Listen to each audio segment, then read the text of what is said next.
Xəlil, bu nə hərəkət deyilirsən? Cığalçı olub getmirsən sən də. Niyə belə edirsən? Görürsən ki, mən tikib qutarırdın da. Özün tikə bilmirsən, niyə yıxırsan mənim kimi? Mən 3-cü daşı qoyurdum. Mən gördüm ki, sən elə bilmirsən. Dedim ki, birdən nəsə olan... Yalancı, niyə üçlüyürsən? Mən elə-belə elədim. Yəni ki, mən artıq onsuz bitirmişdim. Sən hələ təzə başlamışdın. Onsuz qalib bəlli idi əvvəlcədə.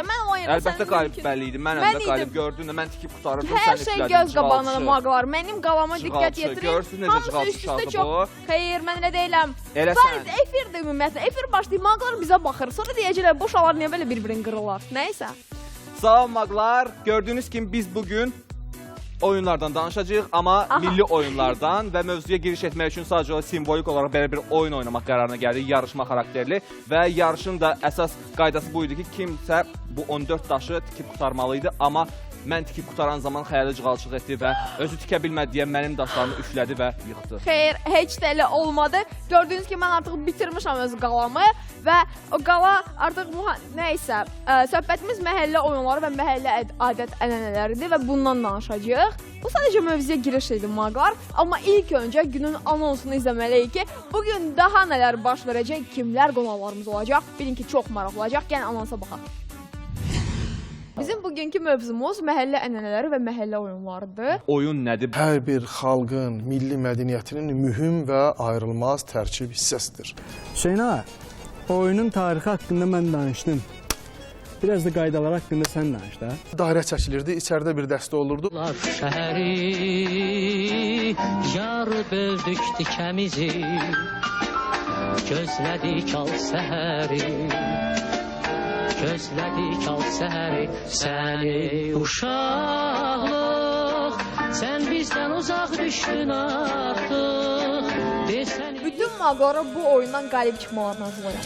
Bir anamdan, bir də səndən bu dünyada doya bilmirəm, doya bilmirəm. Ey vətən! Mağlar, bir daha qeyd edim ki, bizim bugünkü mövzumuz milli oyunlardır. Əminəm ki, siz də bizim kimi elə bilirsiniz ki, oyunlar məhz uşaqlar üçün və əylənmək üçün yaradılıb. Amma bu belə deyil. Bugünkü qonağımızla məhz oyunlarla bağlı çox maraqlı məqamlara aydınlıq gətirəcəyik. Ona görə də bütün söhbətin sirlərini açıb dökmək istəmirik ki, qonağımızla bu haqda ətraflı informasiyanı əldə eləyək. Elə isə qarşılayaq folklorşünas Seyfəttin Rzasoy. Buyurun. Buyurun.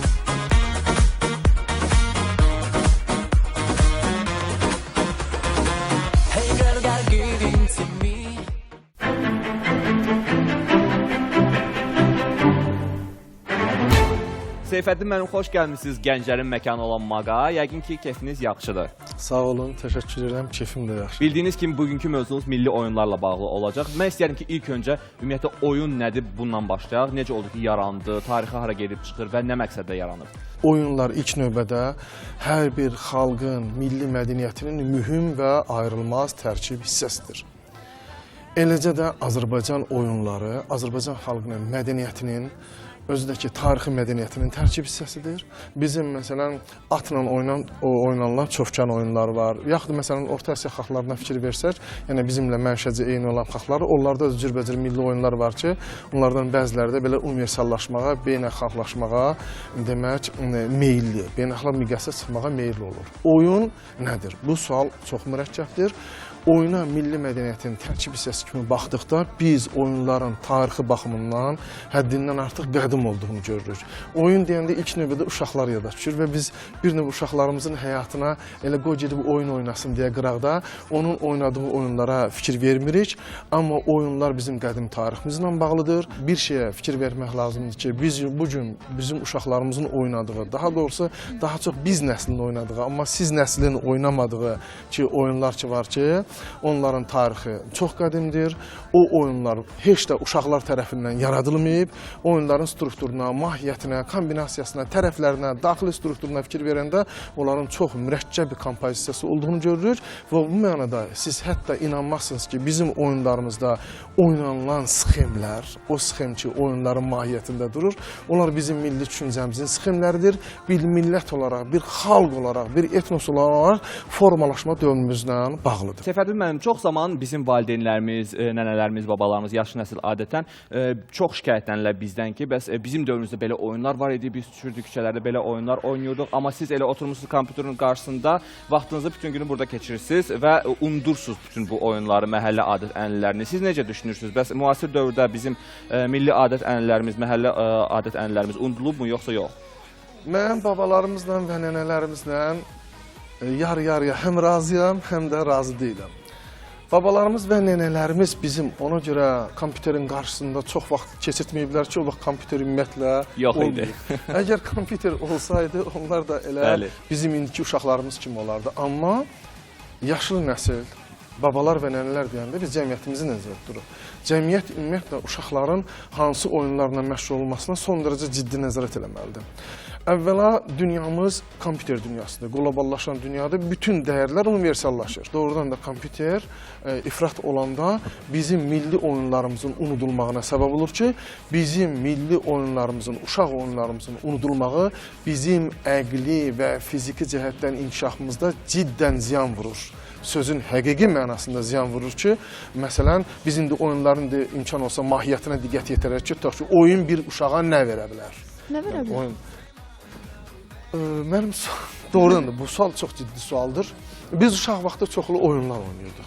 Məsələn, burasında ki, bizim oynadığımız oyunlar bizi təkcə fiziki cəhətdən inkişaf elətdirmir. Məsələn, küçədə fiziki oyunlarla məşğul olan, ənənəvi xalq oyunlarla məşğul olan bir uşaq təkcə fiziki baxımdan inkişaf eləmir. O, həm də əqli baxımdan inkişaf edir. İndi bizim uşaqlarımız oyunları az bilirlər. Yəqin də indi siz xüsusi ədəbiyyatları oxumamısınızsa, amma mən həmin ənənəvi mədəniyyətin, məhəllə, etnoqrafik mühitdən çıxmışam. Bizi səhərdən axşamacan uşaq oyunlarından məşğul olurdu. Ona görə o bizim uşaqlar, bizim nəslin uşaqları oyunlara qoşulmağının əslində biz özümüzdən bilmədən bir gələcəkdə bir vətəndaşlıq cəmiyyətin, vətəndaşlığı özümüzü bir vətəndaş kimi yetişdirdik. Çox geniş məlumatlı söhbətimiz gedir. Təbii ki də bu son deyil söhbətimizin, amma qısa bir ara verməliyik, çünki mövzumuza, yəni məhəllə oyunlarına müxbirlərimiz də laqeyd yanaşmayıblar və Maq Aygün bu haqda ətraflı bir sujet hazırlayıb, gəlin ona baxaq. Bəli, bizi uşaqlığımıza aparacaq, baxaq.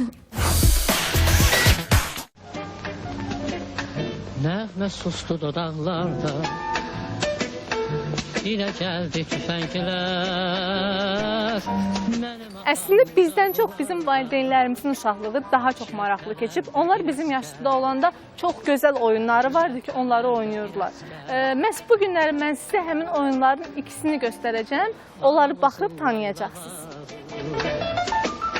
Klas oyunu ən çox oynanılan və sevilən oyunlardan biri idi. Bu oyunu oynamaq üçün təbaşir ilə yerə 1-dən 10-a qədər xanalar çəkilir və kiçik daşla oyuna başlanılırdı. Hər dəfə daşı rəqəm ardıcıllığına atır və tək xanalara uyğun olaraq tək ayaq üstə hoppana gedir. Qaydanda isə daşı götürmək lazım idi. Oyun 10-cu xanaya qədər davam edir. Səni uşaq, sən bizdən uzaq düşdün artıq.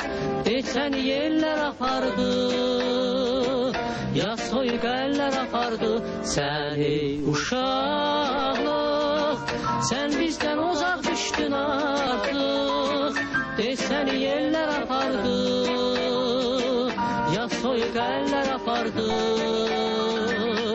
Anamızın laylaları nənnilərdə pozuldu. Arzuladıq ilk baharı, istəyimiz yad oldu. Dizanqaç oyunu uşaqların bəlkə də ən çox oynadıqları oyun idi. Oyun kimin gözünü yumacağını müəyyənləşdirməklə başlayırdı. Bunun üçün görmədik biz oyun. Hər kəs həyəcanla elə gizlənməyə çalışırdı ki, həm çətin tapılsın, həm də yumanın yerinə tez çatacağı məkan olsun. Eşitmədik doyunca. 3 nəfər həmin yerə artıq tez çatıb stop deyə vuracaqdısa, yuman uşaq ucuzardı. Bunlar şəhəri, yar böldük dikəmizi, gözlədik al səhəri, gözlədik al səhəri. Səni uşaqlıq, sən bizdən uzaq düşdün artıq. desəni 7 şüşə ən çox cəldlik tələb edən oyunlardandır. İki komandaya bölünən iştirakçılar oyun zamanı 7 şüşəni üst-üstə qoyur və komanda iştirakçılarından biri top ilə həmin şüşələri dağıtmalıdır. Daha sonra isə rəqib komanda onu topla vurana qədər o qaçmalı və tez zamanda da dağıdılmış şüşələri 7 yerə uyğun yerləşdirməlidir. Növbəti tapşırıq isə həmin şüşələri üst-üstə yığıb əvvəlki halına salmaq lazım edir. Elm adamlarının apardıqları araşdırmalara görə indiki zamanda uşaqlar daha az hərəkət edir və kifayət qədər məşq etmirlər. 1600 valideyn arasında aparılan sorğuya əsasən yaşı 5-10 arasında dəyişən uşaqların 58%-i həftədə 4 gündən az məhəllədə oynamaqla vaxt keçirirlər. Bu vəziyyətin səbəbi isə irəliləyən texnologiyaya bağlıdır. Valideynlər uşaqlarının küçədə olmaqdansa evdə göz önündə kompüterin və ya televizorun qarşısında vaxt keçirmələrinə üstünlük verirlər. Nəticədə isə uşaqların sağlamlığında problemlər yaranır. Ortada qaldı, qaş tutdu, rezinka, bənövşə bəndə düşə, gizlənpaç, 7 şüşə, klas, ənzəli, əlüstü və s. kimi oyunları günümüzdə nə qədər çox qoruyub saxlasaq, uşaqlarımız əylənərək bədən tərbiyəsi ilə də məşğul olarlar. Aygünün bu maraqlı xatirələrə bizi aparan süjetini izlədikcə mən uşaqlığımı xatırladım və ən sevdiyim oyunu açıqlamaq istəyirəm. Mən uşaq vaxtı ən çox gizlənpaç oyununu xoşlayırdım.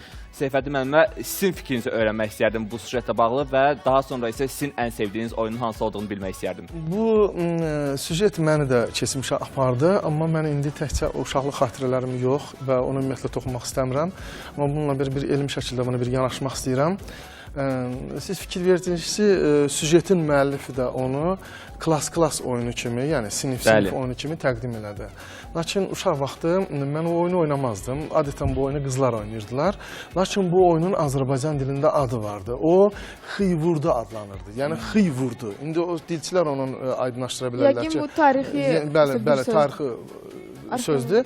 Amma bir oyunun, tutaq ki, məsələn, biz futbol oyununu futbol adlandırırıq, ayaq topu. Bu deməkdir ki, mənşəyi birbaşa ingilislərə bağlanır. Amma bu xıyvurdu adı göstərir ki, bax bu yerdə işarələrin çəkilməsi ki, biz onu yerdə nə mellə çəkərdik uşaq vaxtı, lapatka ilə, tutaq ki, bellə cız çəkərdik ora.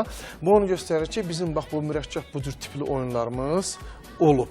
Bu mənada, yəni bu oyunun da əslində biz indi bəlkə də tamaşaçılar da baxanda fikirləşəcəklər ki, bizə qıraqdan gəlmə oyundur.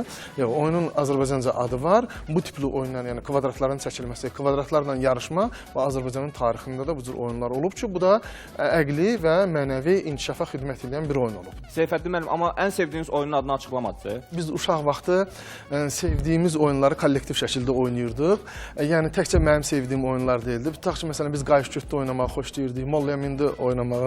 İlk dəfə də eşidirəm bu adları. Və dediniz ki, qarşı götürdü oyun adamın ciyərini çıxardı. Bu necə olur? Məsələ burasındadır ki, o qayış-götdə qayışla oynanan oyundur. Dairə çəkilirdi, içəridə bir dəstə olurdu. O qayışı, məsələn, qıraqdakı dəstə əyli bu qayışı götürmək istəyirdi ki, qayış götürəndə də içəridəkilər qayışla o qayış götürmək istəyəni vururdular. Amma kimsə o qayışı oğurlaya bilirdisə, təzədəndən artıq o dəstə girirdi içəri.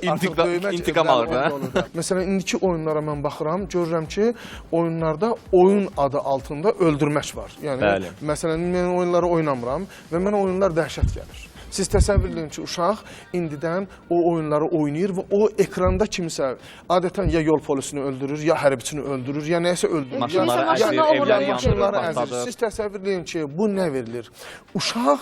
Uşağın psixologiyası ağ bir lövhədir. Sən ora nəyi çəkirsənsə, o çəkilən cizgilər gələcəkdə onun həyat sxemləridir. O model üzrə inkişaf elətdirəcək. Amma təsəvvür et ki, bizim oynadığımız oyunların, uşaq vaxtı oynadığımız oyunlarda mərhəmət vardır. Seyfəddin müəllim, biz söhbətimizə davam edəcəyik, amma bizim sırada bir rubrikamız var. Bu rubrika isə Bakı rubrikası adlanır və Arif və Hüseyin qardaşları hazırlayır. Onlar isə bu rubrikada Nərdə oyundan danışacaqlar. Gəlin həmin süjeti izləyək, sonra isə davam edək.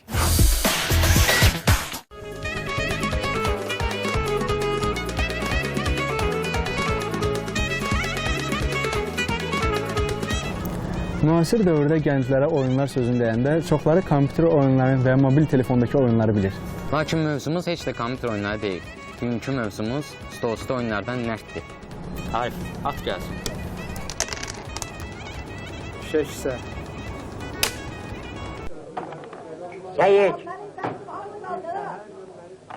4 kəhər. Ola. Bəli. Gən gecə hərif zər tutur. Ağa, mən zər tuturam. Sən zər tutursan. Xeyr, mən zər tutmuram. Deyirəm zər tutursan. Xeyr, mən oyuncuyam. Qaçma, zər tutursan. Girdə oy. Küçədə bacada gəzərkən nərd oynayan yaşlı nəslə daha çox rast gəlir. Deyəsən, indiki gənclərimizin bu oyuna heç həvəsi yoxdur. Mən də elə Hüseyn ağa kimi düşünürəm. Elə isə əzizmaqlar, gəlin bu qədim oyunun tarixinə biraz nəzər salaq.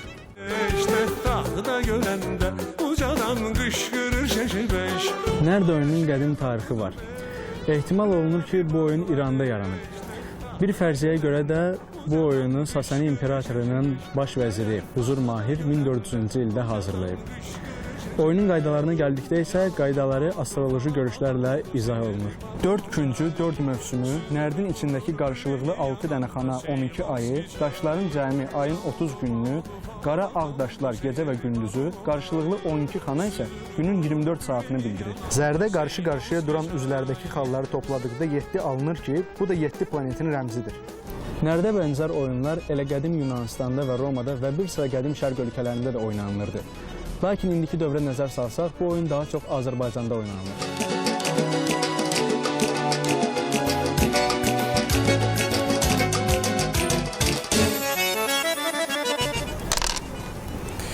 Bir cüttülü dərmandır mənə. Mərhat ol Marif. Atarsan. Düt. Düyü. Hüseyn ağa, oyunun tarixi haqqında mən danışdım. Biraz da qaydalar haqqında sən danış da. Danışım da. Deməli, nərd oyunu 24 xanı lövhə nərd taxta üzərində bir cüt zərlə 2 nəfər arasında oynanılır. Hər oyuncu öz daşlarını atdığı zərlərin üst xallarına müvafiq olaraq xanalar üzrə rəqib daşların əks istiqamətində hərəkət etdirir. Bütün daşlarını son hissəyə yığıb oradan daha tez çıxaran oyuncu qalib gəlir.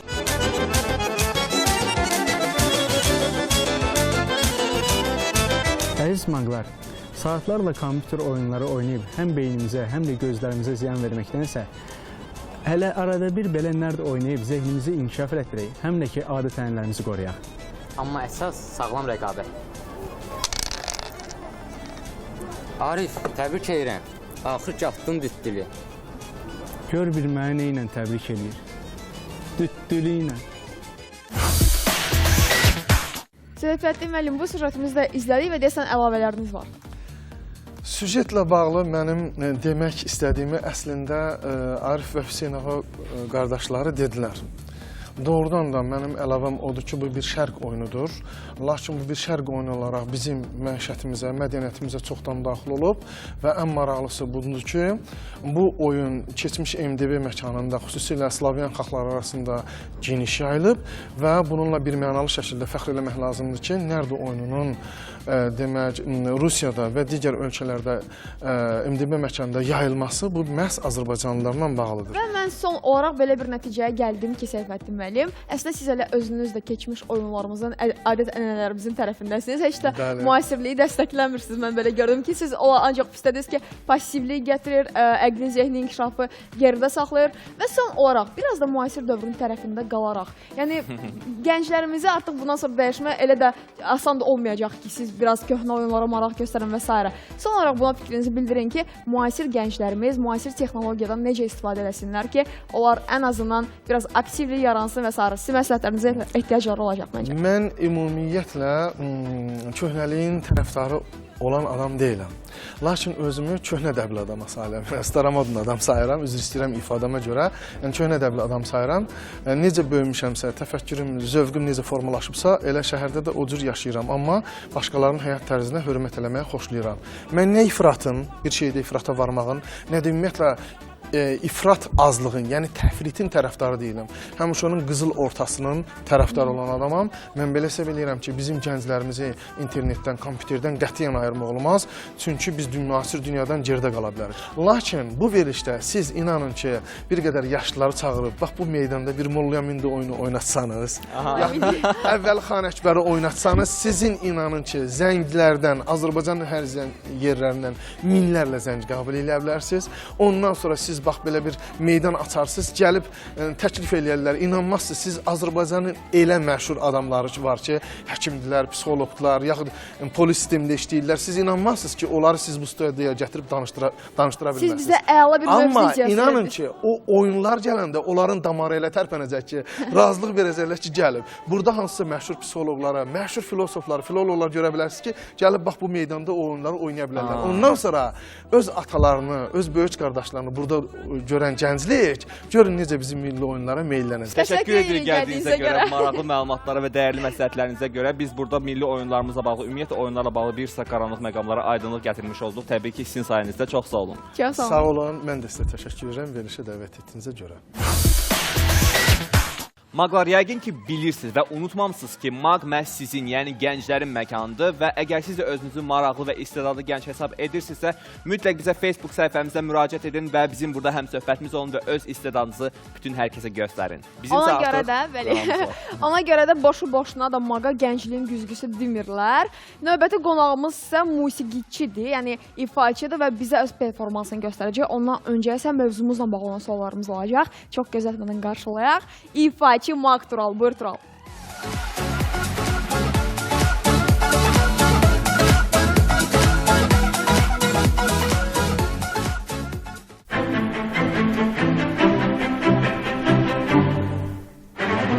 Salam Tural, necəsən? Yəqin ki, yaxşısan. Bəli, əlbəttə sizi gördüm, laf yaxşı oldu. İstəyərdim ki, ilk öncə özün haqqında məlumat verəsən, qoy Maqlarımız səni daha yaxından tanısınlar. Əvvəlcə təşəkkür edirəm mənə də dəvət etdiyiniz üçün bu verilişə. Mən Valizədə Tural, 1991-ci ildə anadan olmuşam. Sənətim musiqiçidir. Əvvəlcə 5 illik musiqi məktəbini bitirmişəm, fortepiano üzrə, fortepiano şöbəsini. Sonra Asaf Zeynallı adına musiqi kollecini bitirmişəm, yenə fortepiano şöbəsi, piyanist olmuşam. Hal-hazırda isə Bakı Musiqi Akademiyasının 3-cü kurs tələbəsiyəm. Sol oxuma şöbəsi. Mən fikir vermişəm, bizim bir sıra qonaqlarımızda olub vokal ifaçıları. Onlardan həmişə özləri haqqında məlumat vermələrini deyəndə elə bir çoxlar deyiblər ki, fortepiano üzrə təhsil almışam, amma daha sonradan, yəni daha yüksək təhsilin isə vokal. Bu necə baş verir? Yəqin ki, pillələr artıq ora aparır, avtomatik olaraq. Həmişə bunu ən tanınmış musiqiçilər də təsdiq edib ki, ən tanınmış, ən gözəl vokalçılar elə hansısa bir aləti bilən. Tərifləmək kimi olmasın, amma Tural özünü tərif edir. Yox, özümü tərifləmədim. Mənə də elə gəlir ki, hansısa bir aləti biləndən sonra ifa etmək asan da olur. Təbii ki, buna səs də lazımdır. Əlbəttə ki. Və sən də iddia edirsən ki, səsin var, sənin bu performansını axırda görəcəyik. Deməli, Tural, bizim bugünkü mövzumuz məhəllə ənənələri və məhəllə oyunlarıdır. Elə mən də sənə bir sual vermək istəyirəm, hansı ki, sualın içində 3 sual var, konkretləşdirib verəcəm. Məhəllə oyunları ilə, ümumiyyətlə ənənələri ilə aran necədir? Ən çox sevdiyin oyun hansıdır və uşaqlıqda hansılara daha üstünlük vermirsən oynamağa? Maşallah, bizə heç nə qoymasan. Uşaqlıqda mən də oyunlar oynamışam, məhəllə oyunları. Yadıma gəlir ki, 7 şüşə var idi. 7 şüşədə, belə deyirdilər. Çox sevirdim oyunu. Deyəsən, çox çətin yadıma gəlir. Yox, çox sevirdim oyunu. Amma mən heç oynamamışam. Həmişə top atanda 7 şüşəni vururdum hamısını. Hansı? Oyunlardan söz düşmüşkən, elə Xəyalə, sən Vətən Sağ olsun layihəsinin iştirakçılarından, yəni əskərlərindən biri idin və çox təəssüflər olsun ki, artıq sən bu hafta layihəni tərk etməli oldun. Təəssüratlarımı alaq görək, necəsən? Təəssüratlarım çox çətindir mənim üçün ifadə eləmək. Çünki orada da mən öz göz yaşlarımı saxlaya bilməmişdim. Çox çətin bir vəziyyətdəydim. Çünki heç tərk eləmək istəmirdim həmin layihəni. Hətta mən dedim, mən getməyəcəm, burada qalacağam. Amma şərtlərdən biri oydu ki, yəni tərk eləyən iştirakçı artıq Bakıya qayıtmalıydı. Və mən də tərk elədim, Bakıya qayıtdım. Çox təəssüf hisslərlə qayıtdım. Bəs necə düşünürsən? Yəni sən oradakı iştirakçılarla rəqabət apara biləcək gücdəydin, yoxsa artıq həqiqətən tərk etməliydin, yəni zəif idin? Etiraf eləyim ki, fiziki güc baxımından məndə o qədər güclü deyiləm. Amma ki, dözümlülük cəhətdən mən dözümlü bir insanam. Mən səbirli, hansı ki, yarışma müddətində səbirli olacağımı sübut edə bilərdim. Bir qoç olmağıma baxmayaraq. Amma ki, fiziki güc cəhətdən doğrudan da zəifəm. Amma yerində dayanıb, yəni aktiv hərəkətlərdə, silah atmada, bir çox maska giymə, özünü qoruma hərəkətlərdə, sürünmədə, bu işlərdə çox cəlliydim. Hətta uşaqlardan cəddliyə görə seçilirdim. Yəni ki, ilk üçlükdə var idim. Amma təbii ki də gücüm yetmədiyinə görə yarışmanı tərk elədim. Yəni ki, ədalətli idi, çox ədalətli.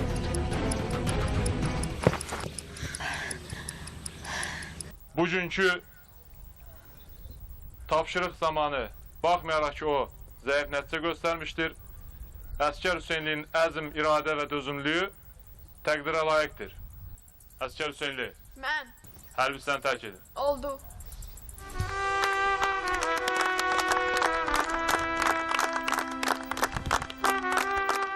Biz isə Turalı biraz söhbətdən kənarda İkimiz saxladıq. artıq qonaq olmuş Evə olduq. maraqlıydı. Söhbətinizə quraq. Sən Təəssüf də ki, əgər izləmirsənsə mütləq izlə. Hər birinci gün Bəli, saat İzləyəcəm mən də. neçədədir xəyalən? 9-da da artıq əvvəllər 10-daydı. Bu həftədən etibarən 9-da getməyə başlayır. Bəli. Mütləq Sən izlə. ümumiyyətlə əskərlikdə olmusanmı? Yox, olmamışam. İnşallah təhsilimi bitirəndən sonra mütləq. Bax sən, Artıq məhz üçüncü sənin kursan. kimlər üçündür? Bax bu layihə əskərlikdə olmayan gənclər məhz gedib əskərlik həyatı yaşayırlar. Mütləq izlə, çox maraqlı bir layihədir. Bəs bizim üçün bu gün nə ifa edəcəksən? Elə vətənpərvərlikdən söz düşmüşkən, əskərlikdən söz düşmüşkən, mən də bir vətənpərvər mahnı ifa eləyərdim. Ey vətən. Çox gözəl olar. Tural, təşəkkür edirik gəldiyinə görə. Sənə karyeranda daha böyük uğurlar arzulayırıq. Çox sağ olun, mən də sizə təşəkkürümü bildirirəm. Çox sağ olun, gənclərə şərait yaradırsınız, dəvət edirsiniz, göstərirsiniz. Çox sağ olun, gözəl rubrikalar hazırlayırsınız. Mən çox tez-tez baxıram, sizin bütün verilişlərinizə baxıram. Təşəkkür edirik. Çox sağ olun, minnətdaram sizə. Xoşdur, Və təşəkkürlər. son olaraq maqlara bir deyəcəyim var. Hansı ki, həyat özü ilə ən maraqlı və ən həyəcanlı oyundur. Bütün maqlara bu oyundan qalib çıxmalarını arzulayıram. Hər oyunun sonunda bir mükafat var. Mükafatı isə təbii olaraq hər birimiz çox sevirik və deməli bunun üçün biraz əziyyət çəkməyə dəyər maqlar. Maqlar, enerjinizi yaxşı-yaxşı toplayın, çünki o sizə lazım olacaq. Növbəti görüşlərdə sizinlə yenidən görüşəcəyik. Sonda isə Tural öz möhtəşəm ifasını edəcək. Bugünlük isə bu qədər. Hələlik. Hələlik.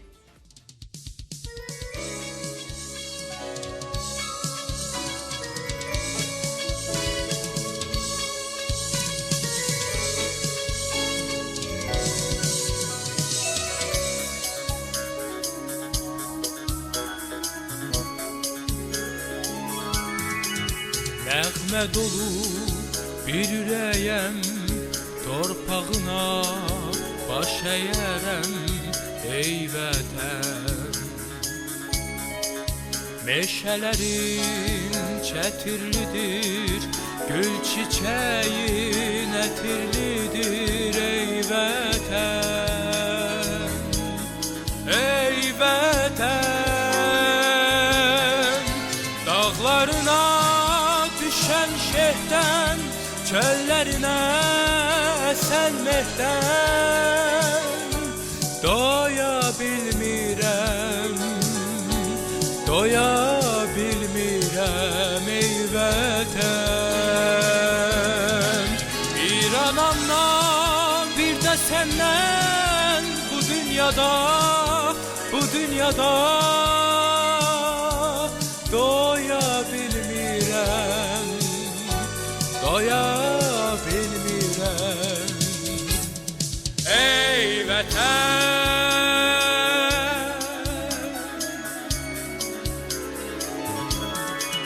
Tarixlərdə adını ağ günlərin nəğmə dolu, ey vətən. Bir anasan məhəbbətli, gözəllərin sədaqətli, ey vətən, ey vətən. Dağlarına düşən şehdən, çöllərinə əsən mehdən, doya bilmirəm, doya bilmirəm, ey vətən.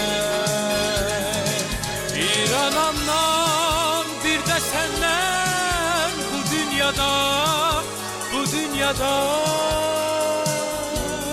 doya bilmirəm, doya bilmirəm, ey vətən.